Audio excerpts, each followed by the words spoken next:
Boleh. Aldi. Tunggu sampai lama itu ya. Dua. Awas. Lama kok lo main?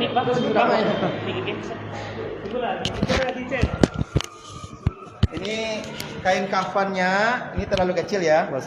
Yang bagusnya itu adalah kain kafannya bidangnya bidang besar, yang besar itu.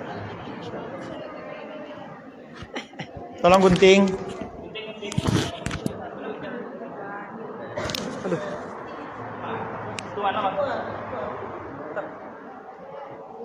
Sebentar. Tapi di kampung sulit cari kain kafan repatusan. Rata-rata. Besok yayasan menyiapkan standby kain yang bidang gadang. Kalau enggak boros jadinya. Apa yang kita lakukan ketika mau membuat kain kafan? Kita ukur panjangnya semayit-mayit tidur. Tangkap mayitnya. Kalau sudah lalu duduk aja. Enggak, itu biriannya aja tertutup. Oke, kita ukur. Ukur bang, ambil bang. Paskan dulu terlebih dahulu. Paskan. Oke, lebihkan setengah meter.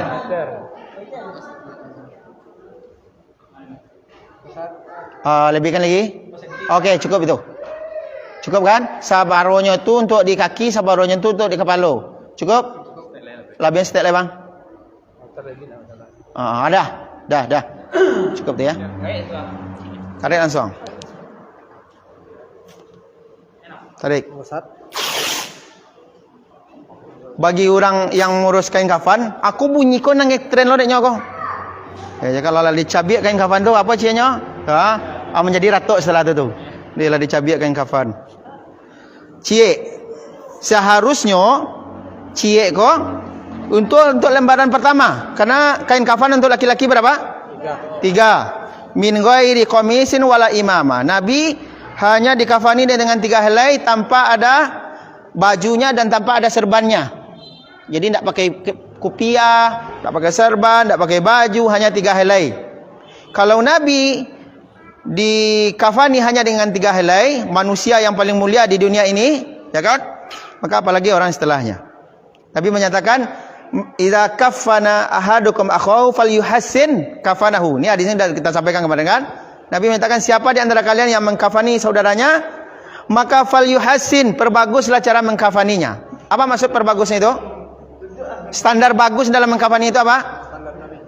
Standarnya bukan dengan semakin tabah, semakin banyak atau semakin mahal kain kafan semakin bagus, bukan itu standarnya. Tapi standar bagusnya itu adalah semakin sesuai dengan sunnah Nabi, maka semakin baguslah dia. Itulah yang dikatakan semakin bagus dia dalam mengkafani. Namun karena ini bidangnya kecil, ya, jenazah di tengah-tengah kau tidak akan bisa menutupinya. Otomatis lembaran pertama, ya, harus terdiri dari 2. Tebuan sekali lagi. Harus 2 adanya jadi kan? Karena di siko cie beko. Gitu jadinya beko tuh mah. Luruskan dulu bang. Enggak. Ada menyatakan tapinya itu harus dicabik Ustaz, kata siapa? Ambil tali. Lah jalannya lah ketek. Diambil aja tapinya. Akan yang tak masuk akal aja itu.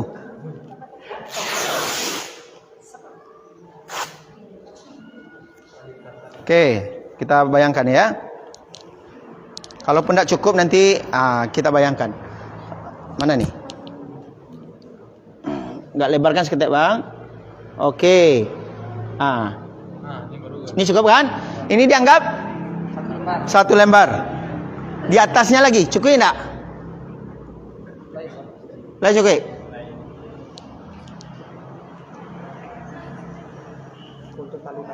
Untuk tali nanti. Ini gambarannya saja. Coba cek bang. Kita anggap cukup. Langsung taruh. Tali nanti yang lain kita ambil. Emang apa lebih ya bang? Lebih setek.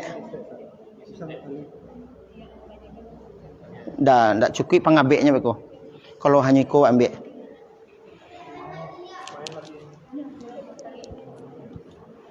Masih ada? Kan ndak cukup jadinya kan? Ada lagi kain kafan? Habis. Ndak cukup, hanya 2 lembar ini bisanya.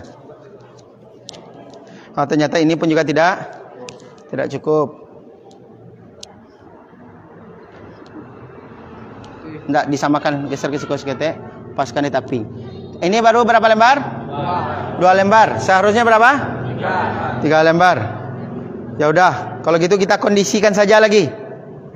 Bagaimana cara mengkondisikannya? Iya, ini kan baru memperlihatkan ininya dulu. Nanti setelahnya kita cari tali, kita buatkan tali di sini. Baru setelahnya kita kasih satu, kasih parfum, barus. Baca dong, Bang. Kita contohkan aja ini seperti ini.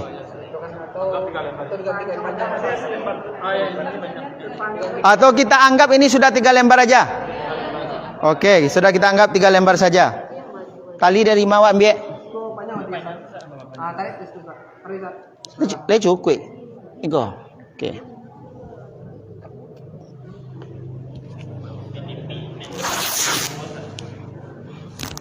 Tan.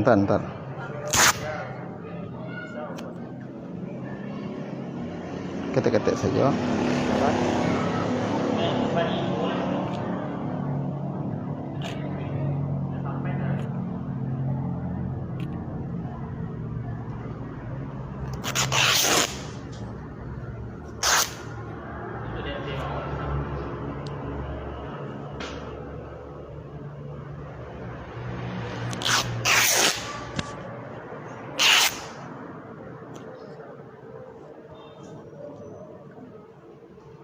Berapa? 2. Sudah cukup pengabek semuanya itu, Bang?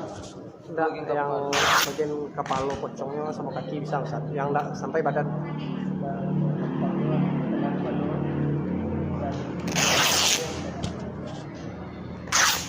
Kok pakai pocong lah, Bang? Ya, pengabek kepala. Oke. Bawa ke cukup. Yang enggak cukup pinggang. Berarti kalau untuk pinggang sama tengah sama dado berarti dikabek 2. Digabung.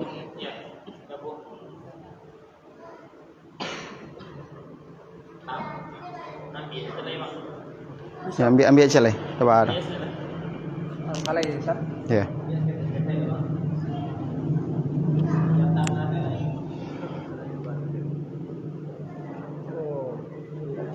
Ini kalau banyak kain kafannya bisa diambil tepi sebelah sini supaya lebih panjang ya.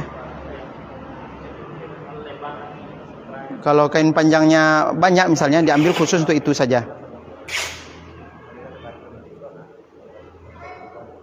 Ya, 2 lah itu, Bang. Kalau 5 cukup kan? Iya.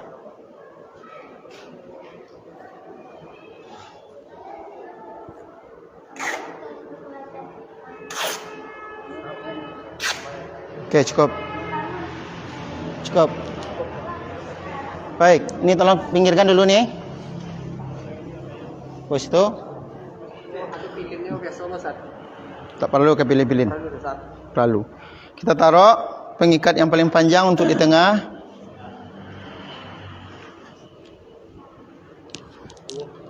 Kemudian 1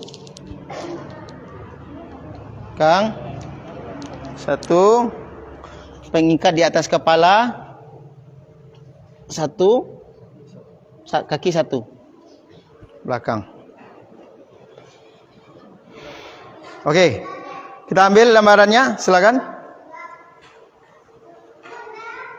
Lembaran pertama. Geser kasih kau seketik, karena 2 kau kawat letak kan. Tak sebelah situ cik lai. Boleh enggak masalah. Ya usahakan yang paling panjang yang bawah supaya tak bungkui bukan yang pendek. Oke, siap. Ini cukup. Saya sikut step. Saya sikut step. Jadi si parfum Ustaz. Kasih parfum. Kasih barus. Mana barus tadi? Maka Kak usahakan barusnya itu yang halus. Ini sebagai contoh saja. Oh, sudah diperbarus? Ya udah. Kalau sekarang Ustaz. Serakkan saja. Mau enggak? Ya udah, kita praktek. Serakkan saja. Terutama yang lebih banyak itu di bagian panggulnya itu. Kemudian dikasih parfum. Kalau di kampung misalnya Minyak senyonyong. Minyak sekonyonyong tadi kan? Dia G. Dah, naik lembaran kedua. Parfum sembarang aja, Ustaz. Sembarang saja. Kasturi boleh? Biasa laki-laki. Boleh? Parfum. Casablanca Pak Ustaz. Oh, non alkohol ya. Cari yang non alkohol kata ibu tuh. Ustaz. Ini lembaran kedua, kita kasih lagi. Ya. Nah, terutama di bagian panggulnya itu.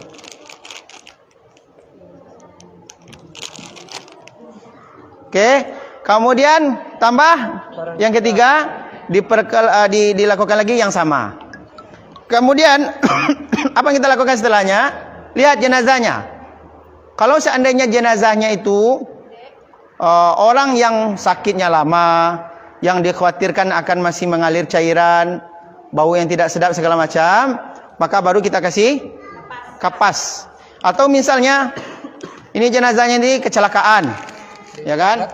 Mengalir darah di telinga, maka baru pakai kapas tutup telinganya itu. Kalau tidak ada darah yang mengalir telinga, tidak usah ditutup. Hidung, kalau mengalir darah tutup. Kalau tidak usah. Ya, hidung, mulut kan gitu kan segala macam. Kalau di tempat kita kan jenazahnya tidak ada, pokoknya tutup seluruh lubang ditutup kan gitu kan. Nah, maka ini disesuaikan dengan kondisi jenazah karena tidak ada ditemukan syariat dalil mengkafani jenazah menggunakan kapas, tidak ada. Itu hanya dilakukan di saat ada kebutuhan saja. Siko Bang ya. Bahkan di beberapa tempat bantah, dibuat bantah untuk jenazahnya tu dari kapas kau kan. Di mana-mana dibuat bantah sehingga kepalanya tu susah untuk mengabeknya. Lari-lari dek banyaknya tadi. Apa pernah diprotes oleh apa ketika tu salah satu keluarganya yang laboh sebanyak-banyaknya bawa berkatakan tidak ada syariat mengkafani jenazah pakai kafan. Hanya digunakan ketika membutuhkan saja. Malahan sujud tubuh, Ustaz. Maka itu tidak ada syariat. Tidak ada. Ingat, kita diperintah oleh Nabi memperbagus cara mengkafani saudara kita. Cara yang paling bagus itu adalah cara yang paling sesuai dengan tuntunan Nabi sallallahu alaihi wasallam. Kamu buka gitu sila Bang? Ya, buka. Lama mana? Kamu Ustaz.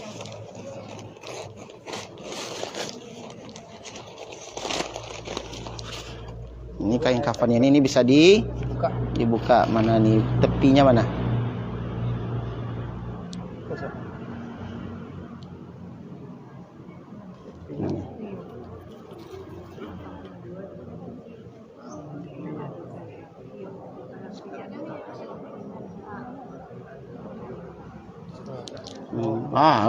Ini misalnya, ini udah cukup satu aja ini nih. Pempesnya. Atau cari agak lebih panjang. Memang dikhawatirkan. Ini kalau seandainya jenazahnya dikhawatirkan akan masih ada yang keluar. Iya, ini. Nanti jenazah pas panggulnya di sini. Kemudian ini kita naikkan ke atas. Dilipek. Gitu ya. Pempesnya itu. Kalau wanita dibikinkan Apa dibikinkan celananya? bikinin celananya Dari ini. dari kain Ada ikan kafan, Ustaz. Biar terjumlah 5, Ustaz. Kain kafan. Nanti kalau kain kafan wanita nanti setelah ini. Kita selesaikan dulu yang laki-laki dulu. Oke. Ini kita kasih kapur barus, dan ini usahakan nggak banyak kapur barusnya, nggak apa-apa. Ya kenapa? Ya karena memang fungsinya untuk itu kan. Ustaz tidak meninggal karena kapur barus lah. Nah ini, karena ini nanti pinggulnya di sini kan. Kotoran. Kalau anda kotoran itu keluar nanti ini sudah terhilangkan oleh kapur barus seperti ini. Nah ini juga masih belum ya. Diprotes antum apa Bang? Keluarga. Ya keluarganya. Remedial. Dah. Siap. Kita anggap ini sudah 3 lembar untuk jenazah laki-laki. Kita angkat jenazahnya. Mana jenazahnya? Kok duduk?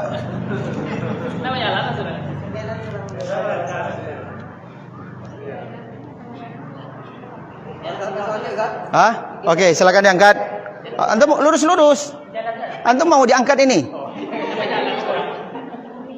Was mendir. Lurus. Alah, angkatnya yo. Jatuh orang kena berang kok.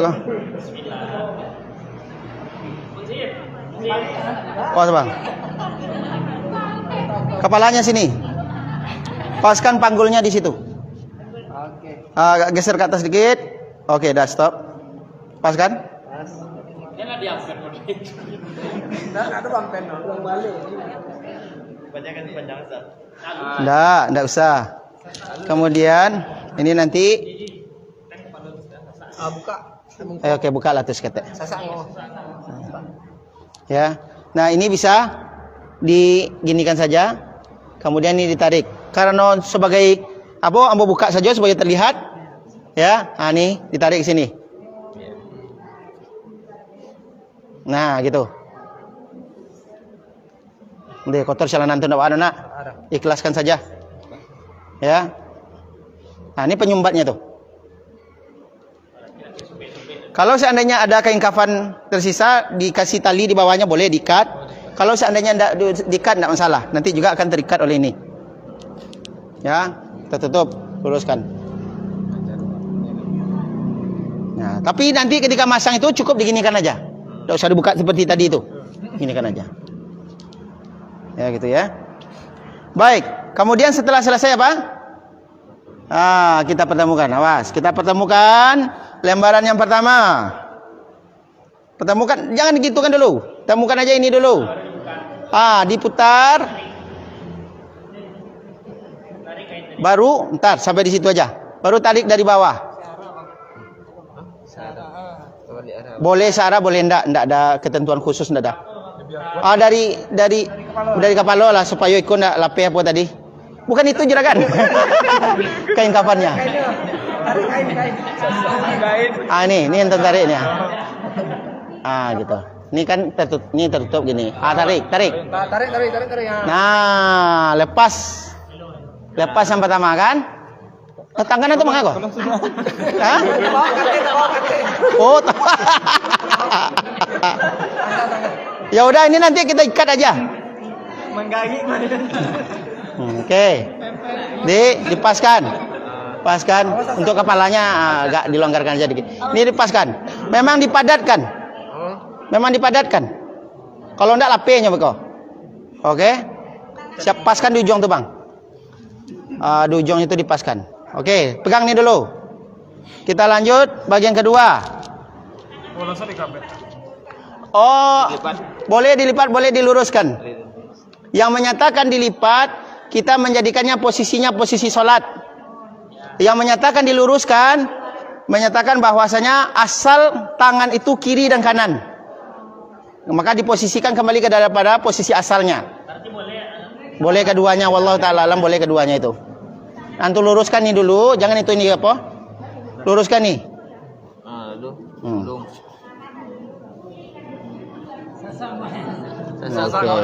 Itu enggak usah. Begini aja. Nah, gitu ya. Sudah, kita anggap ini sudah 3 lembar, baru kita ikat. Diikat ini di sebelah mana diikat? Ingat, ketika jenazah dimiringkan, dia dimiringkan ke arah mana? Ke kiri. Dimiringkan ke mana? Ke kanan. Karena lambung kanannya yang sebelah, yang di bawah. Sebagaimana kita tidur, ya kan? Tidur ke kanan, lambung kanan yang di bawah. Maka ikatlah di sebelah kiri, supaya nanti melepaskannya gampang bagian atas. Ini bagi yang menyatakan dilepaskan ya, dikembalikan lagi kepada posisi awal itu. Mana kiri antum? Oke, batu dia. Nah, ini diikat. Ikat dan buka lagi. Alah bulan.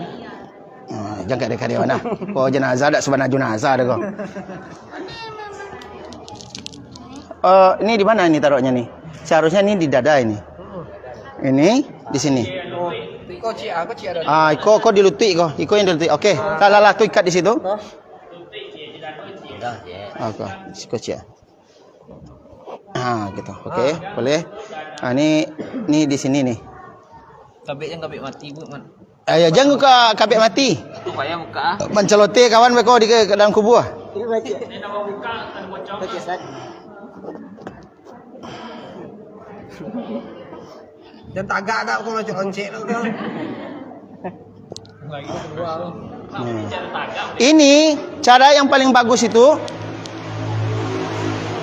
Cara yang paling bagus itu adalah, nah di bawah sini lepas. Ini jauh lebih rapi. Nah dikembalikan ke depan. Kemudian ini baru diikat di sini. Nah ini jauh lebih rapi. Kalau dipisahkan Ustaz.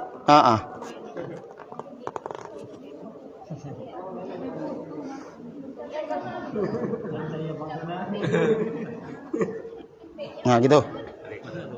Ya. Oh di sini seharusnya tadi ikatannya itu. Kiri kan. Ya. Ini udah kuat nih. Kecuali gerak-gerak tak iko. Emang enggak bisa. Ya. Ini sebetulnya kalau terlalu panjang berlebih juga ini diputarkan ke sini, diikat di sini. Atau di sini diikat. Tak seperti itu. Kalau jauh berlebihnya itu. Seharusnya memang dibiarkan atau memang dilipat? Oh, supaya rapi dilipatkan ke depan saja. Berarti kalau diluruskan ada masalah kan? Tidak masalah, tidak masalah, gitu ya. Kan jauh lebih rapi tak itu kan, ketimbang tak itu ha. Bentuk seurus pocongnya. Dan bentuknya pun kalau diluruskan seram Ustaz. Ah iya.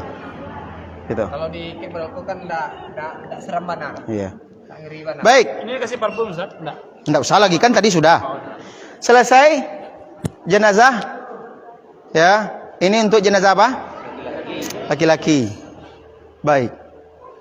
Kita lepas. Sebelum lepas saja dulu kasihan. Ada yang ingin ditanyakan untuk mengkafani jenazah laki-laki atau kita lanjutkan dulu jenazah perempuan? Lanjut aja dulu ya, jenazah perempuan. Waduh kasihan. Ambil lagi. Kita bawa baju celana. Enggak, ada. Salat ulang kan itu. Oke, berdiri antum. Waduh kain kafannya itunya. Ini jawab. Gesan untuk sikos tak? Sikos agaknya. Lawan.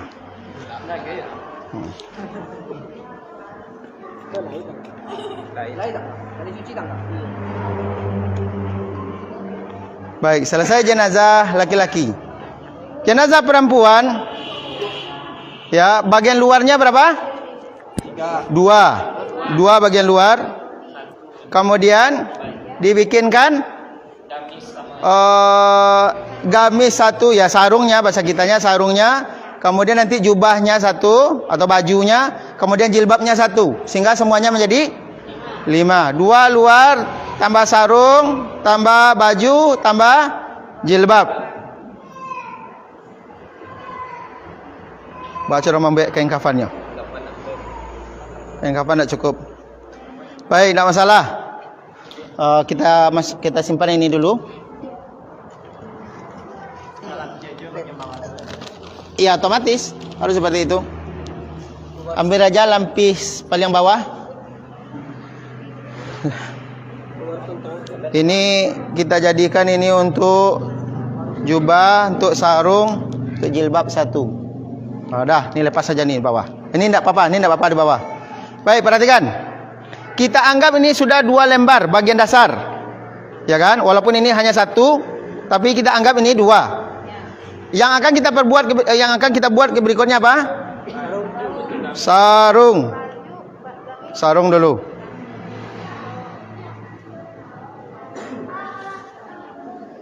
Nah, sebetulnya seperti ini juga ya, sarungnya itu yang akan dibuat itu. Nah, nanti ini dipotong. Ntar. Coba Bang, bagi 2 ke Bang. Enggak apa-apa potong-potong kan? Entar guntiang. Guntiang situ tuh udah kayak nanti.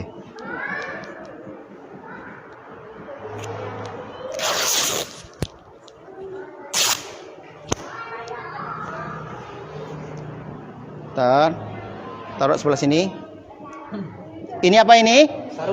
Sarung.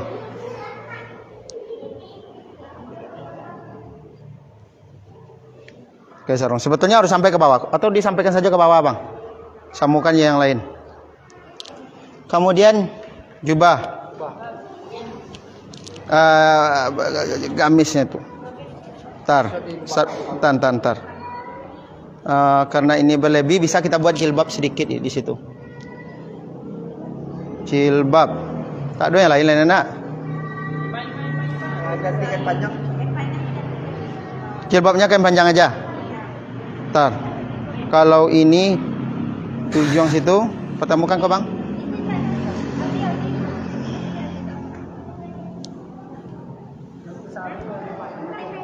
Jubahnya. Yaudah, kita cukupkan aja seperti ini. Potong kecil di.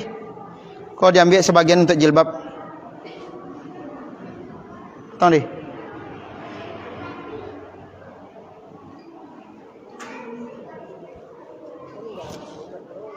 Ulang sekali lagi. Oke.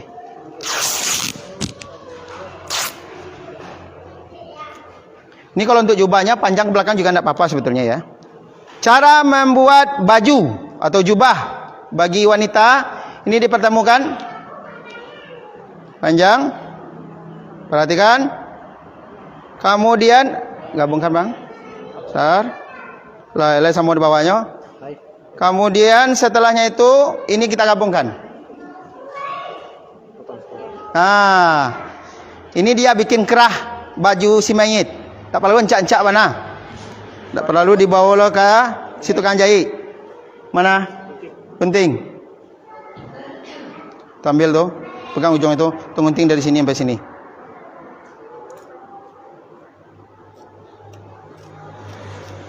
Sini ah.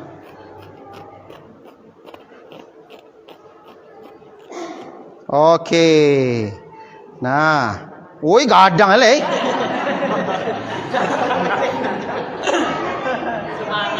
Ya dah, enggak apa-apa. Alun babi ni lah bu, jadi enggak tahu gadang kera apa jubah produksi.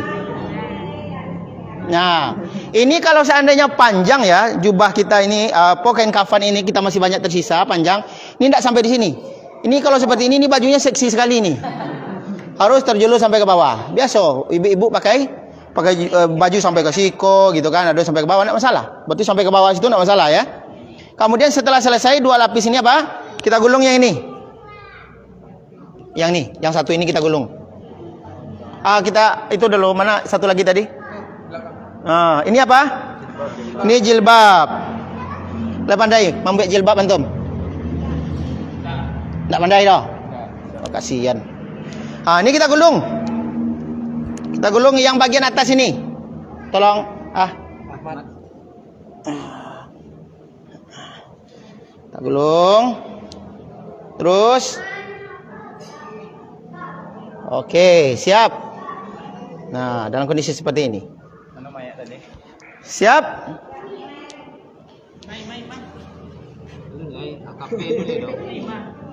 Nah, berkenaan dengan kapas ini sama. Kalau seandainya jenazah perempuannya dia adalah jenazah yang lama segala macam sama. Bentang di sini. Ya, enggak usah ya, kasihan bajunya celana nanti. Enggak usah. Kita anggap ini jenazahnya masih segar. Oke, kita angkat jenazahnya lagi. Mana jenazah tadi? Antum langsung aja tidur sini lagi, enggak usah. Paskan dada antum di sini, leher di sini. Nah, siap. Kemudian setelahnya kita pasangkan bajunya. Ini terlalu lapang betul ini. Nah. Tangan mayit, Pak.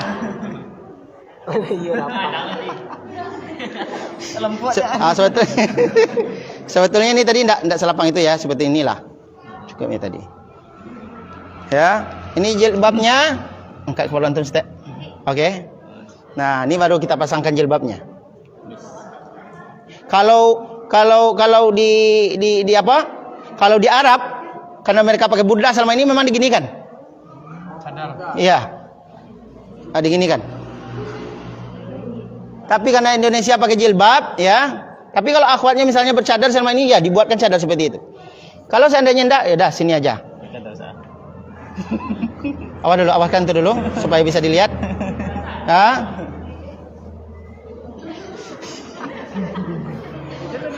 Ustaz galak.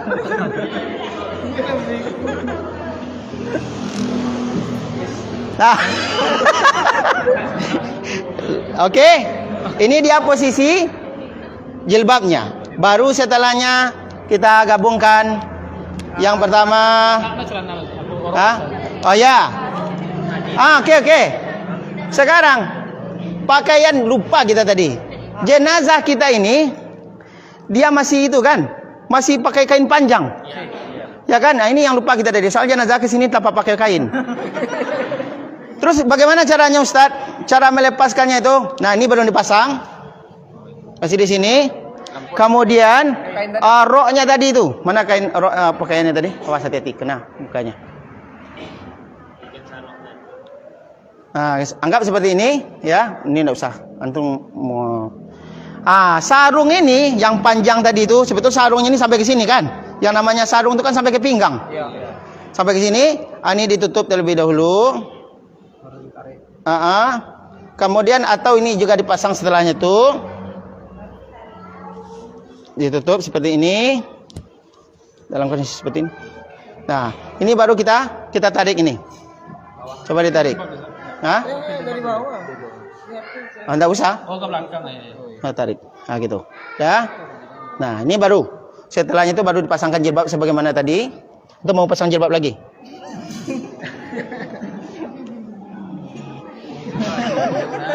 Enggak apa-apa sebentar aja. Nah, gini. Dah. Nah, ini baru digabungkan. Kemudian dikuatkan ini.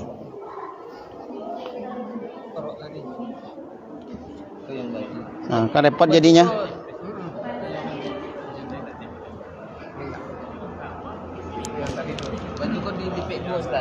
Iya, kalau panjang dia lebarnya panjang. Nah, ini karena pendek-pendek tadi enggak kelihatan, enggak itu kan semuanya. Soalnya dia saling terikat itu antara satu dengan lain. Baru digabungkan ini. Boleh seperti ini, boleh juga seperti tadi.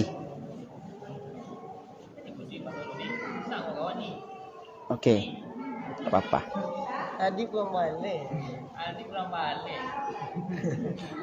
Bebas. Nah, Cara melilitnya bebas berlawanan arah. ya. Boleh berlawanan arah, boleh enggak, atau boleh dilipat dari ujung sini ujung sana, yang sini sebelah sini lagi boleh. Itu enggak ada. Dan ada aturan bakunya dalam masalah itu. Hah? Buat KPE. Aku yang terakhir lah. Buka. Kamu terakhir tak buka mereka.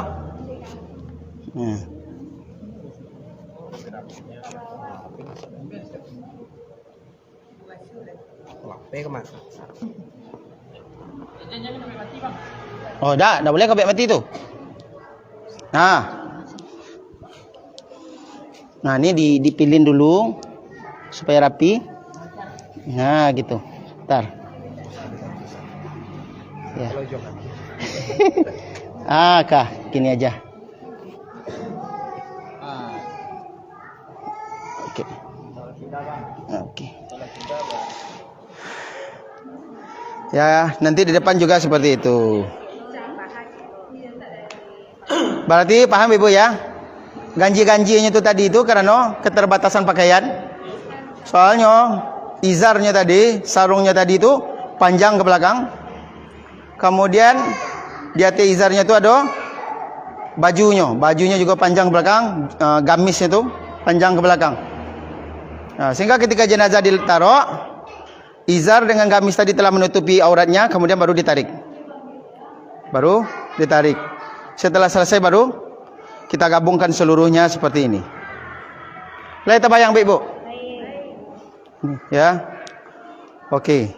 Sebelum kita buka tali kain kafan, apakah ada di antara ibu yang ingin bertanya?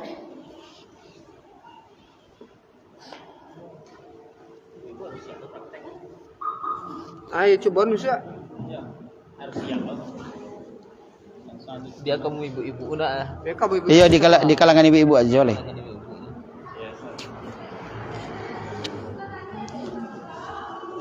Kalau lemu di stadion kapan nusa?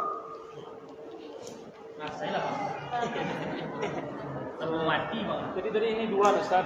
Sebab satu, ini satu pas 5 kan. Iya. Berarti 2 di luar, tambah ro, baju, tambah jilbab. Pas 5. Ya. Sebelum dikapankan tuh kadang ada orang yang mau bikin jenazah tuh disuruh anak-anaknya untuk mencari yang terakhir amatnya sampai dicium-cium segala itu. Sepertinya itu tidak masalah, Ibu. Masalah deh. Tidak masalah. Selama dia tidak disertai dengan ratapan. Tapi kalau nggak mantu memang gimana? Tidak masalah. Jadi memang ada hadis yang menyatakan bukaul hayy yu'adzabu bihil mayit. Atau yang semisalnya tangisan orang yang hidup itu menyebabkan si mayit diazab. Ada hadisnya. Namun ditemukan riwayat bahwasanya Nabi SAW pernah menangis ketika putri beliau meninggal. Ya kan? Kemudian sahabat juga pernah menangis ketika anaknya meninggal atau keluarganya meninggal. Ya. Kemudian sahabat yang melihat Nabi menangis menyatakan, "Ya Rasulullah, aina hadza? Kenapa engkau menangis?" Kata Nabi SAW, "Ini bukti kelembutan hati kita." Ya kan? Ini menjelaskan bahwa sebatas tangisan saja itu tidak masalah. Yang dilarang itu yang menyebabkan diazab itu apa? Tangisan yang disertai dengan ratapan. Nah, itu, Bu. Jadi kalau nyawa menangi tadi, nyawa cium-cium segala macam, selama tidak disertai dengan ratapan, silakan, tidak masalah. Mengenai mata nggak masalah. Tidak masalah. Itu kalau wanita itu supaya jangan ada keputusan diperbanyakkan gimana setengah dari kedua menjadi 5 lah. Enggak. Penetapan itu telah ditetapkan di dalam syariat, maka tidak bisa kita menambah atau merubahnya. Sebenarnya itu tempat tempat mengafani dengan memandikan beda, tempat tertutup juga. Mengafani. Ya. Tempat tertutup juga. Iya, tempat tertutup juga. Bisa di kamar tempatnya. Misalnya.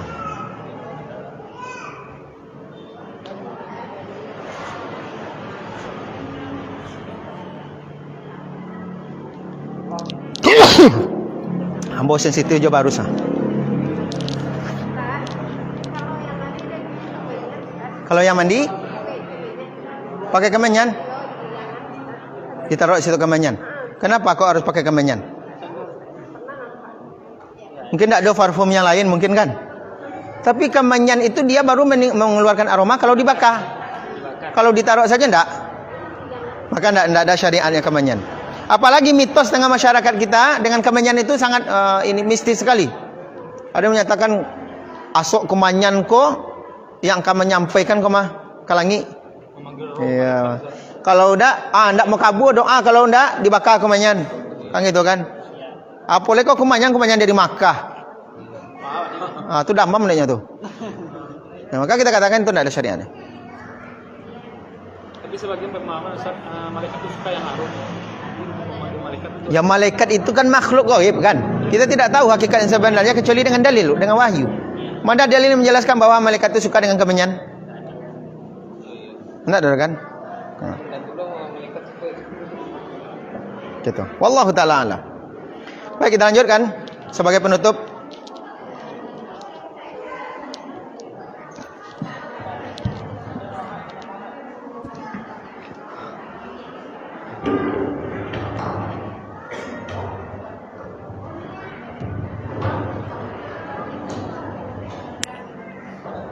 Baik. Ikhwani wa akhwati rahimani wa rahimakumullah.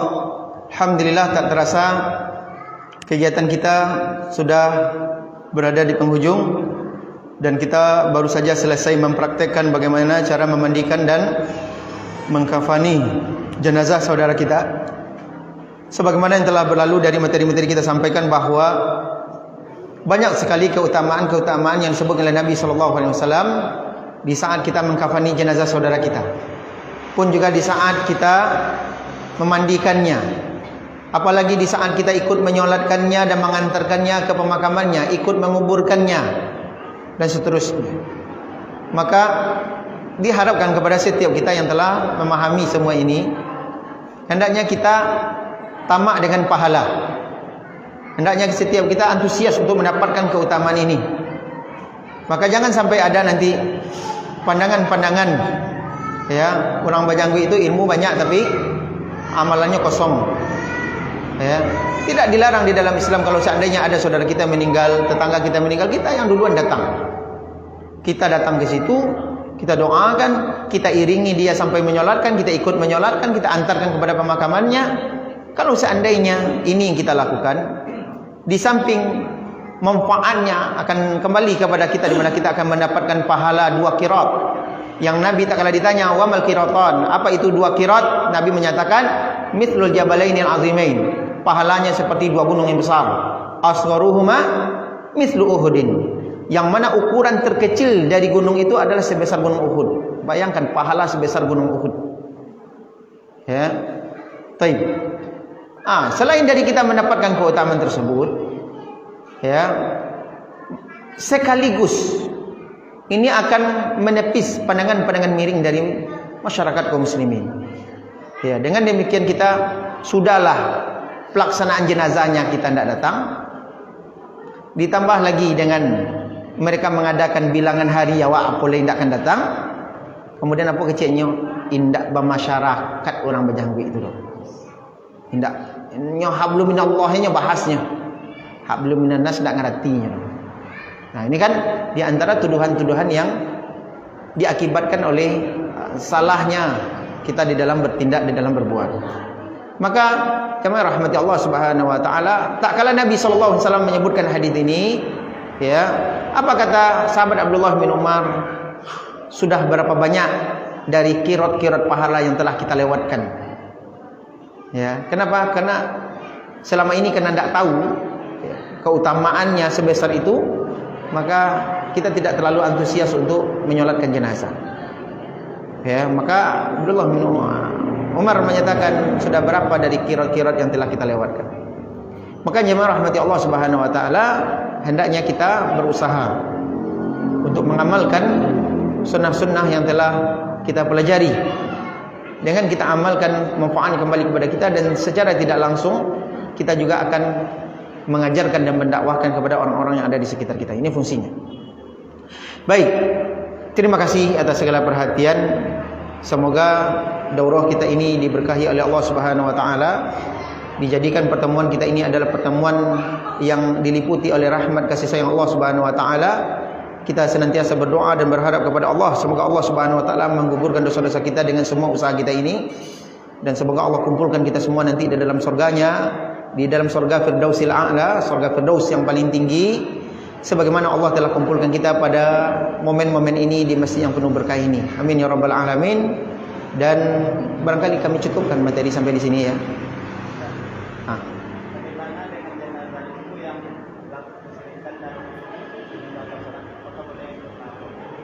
Baik, baik. Jenazahnya melakukan kesyirikan dan seterusnya, ya, apakah kita tetap disyariatkan? Pertama sekali, tidak bisa kita menghukumi seseorang itu kafir apa tidak dengan kesyirikannya. Karena pertama, syarat untuk mentakfirkan, mengkufurkan seseorang itu sangat ketat sekali. Di antara syaratnya adalah sudahkah kita menegakkan hujjah, iqamatul hujjah? Sudahkah hilang mawaniknya, penghalang-penghalangnya, di mana syubhat barangkali yang masih ada padanya, tradisi yang dia yakini itu benar selama ini, sudahkah kita hilangkan syubhat-syubhat itu?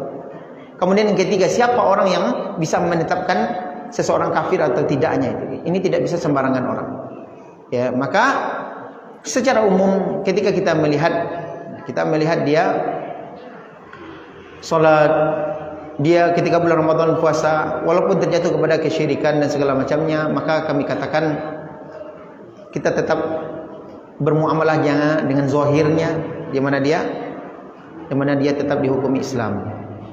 Ya, bagaimana dengan kesyirikan yang dia lakukan, Ustaz? Kesyirikan yang dia lakukan belum bisa kita mengkafirkannya lantaran karena kesyirikan itu. Memang amalan kesyirikannya itu adalah kekufuran, garis bawahi. Hukum dari amalannya itu adalah kekufuran, namun pelakunya belum tentu kufur, belum tentu dia kafir. Kan bisa jadi hujjah belum tegak, dia belum tahu kalau ini syirik, atau dia tahu itu syirik, akan tetapi ada syubhat dalam dirinya, betul atau tidak? Makanya banyak syarat-syarat yang harus terpenuhi. Tapi kalau seandainya MUI kita yang sudah dipercayakan itu memfatwakan ini orangnya sesat kafir, maka jangan ikut. Ya, baik. Itu kadang sebagian tidak menghadiri acara dari awal sampai akhir. Karena lamanya proses orang tua dalam melaksanakan anak kadang ambil dulu kata-kata ada misalnya juga sama juga. Ya udah, kalau gitu kita perhatikan kapan dia momen untuk menyolatkannya dan mengantarkan pada pemakaman. Kita intai waktu itu, gitu ya. Kalau memang tidak mau mengikuti seluk-beluk dari awal itu. Yang intisarinya jangan sampai terlewatkan momen mendapatkan pahala 2 qiraat tadi. Itu intinya.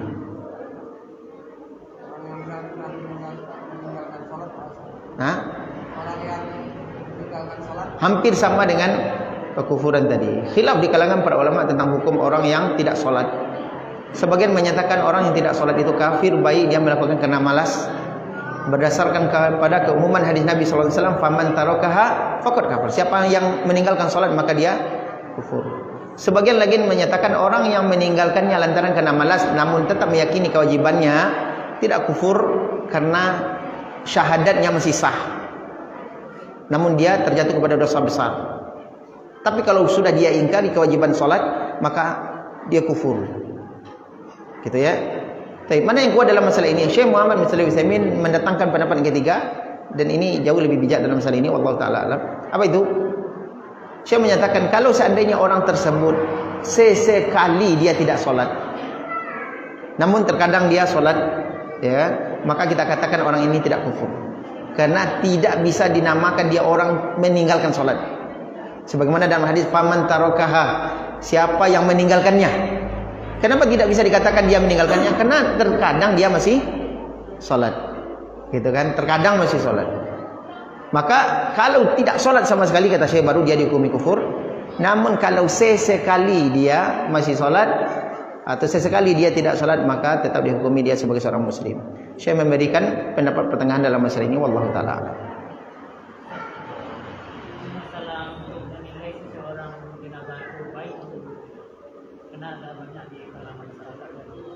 Kalau jenazah itu ringan, ada juga lunak dia ini kita bersihkan. Apakah nasihat? Sejauh kami itu belum ada indikasi, belum ada para ulama menjelaskan itu indikasi orangnya ini baik atau buruknya. Ya. Kalaupun seandainya kita menemukan jenazah ini lunak, ya kan, lembut segala macam sebagaimana disebutkan tadi, namun selama hidupnya kita tahu dia tidak sholat, ya kan, dia banyak melakukan kemungkaran, tetap kita katakan dia ketika hidupnya orang buruk, orang tidak sholat, orang tidak puasa, orang yang suka madu ayam, segala macam. Jangan berubah statement itu lantaran karena kita menemukan tanda-tanda yang kita anggap itu tanda-tanda baik ketika mengurus jenazahnya. Tetap yang menjadi acuan itu adalah zahir, kita menghukumi secara zahir apa yang terbiasa kita lihat sehari-hari. Taib.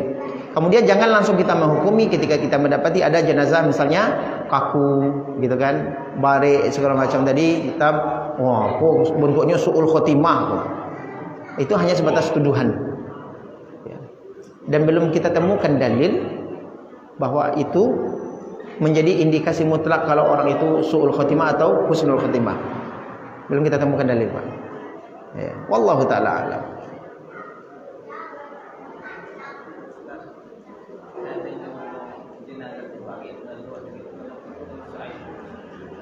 Nah, kalau seandainya yang diceritakan di luar itu adalah yang baik-baiknya, maka itu tidak termasuk ghibah. Ini dibolehkan, ya. Karena barangkali dengan mengucapkan itu nanti akan termotivasi orang lain atau senang keluarganya, terhibur keluarganya, ya, gembira keluarganya. Alhamdulillah. Mudah-mudahanlah ibu ambo jenengan husnul khatimah, gitu kan? Ini tidak dilarang, tidak masalah. Wallahu taala a'lam. Pas materi kita 10.30 dan barangkali kami cukupkan materinya sampai di sini. Terima kasih atas segala perhatiannya. Mohon maaf atas segala kekurangan. Kita tutup dengan doa kafaratul majlis. Subhanakallahumma wa bihamdika asyhadu an la ilaha illa anta astaghfiruka wa atubu ilaik. Wassalamualaikum warahmatullahi wabarakatuh.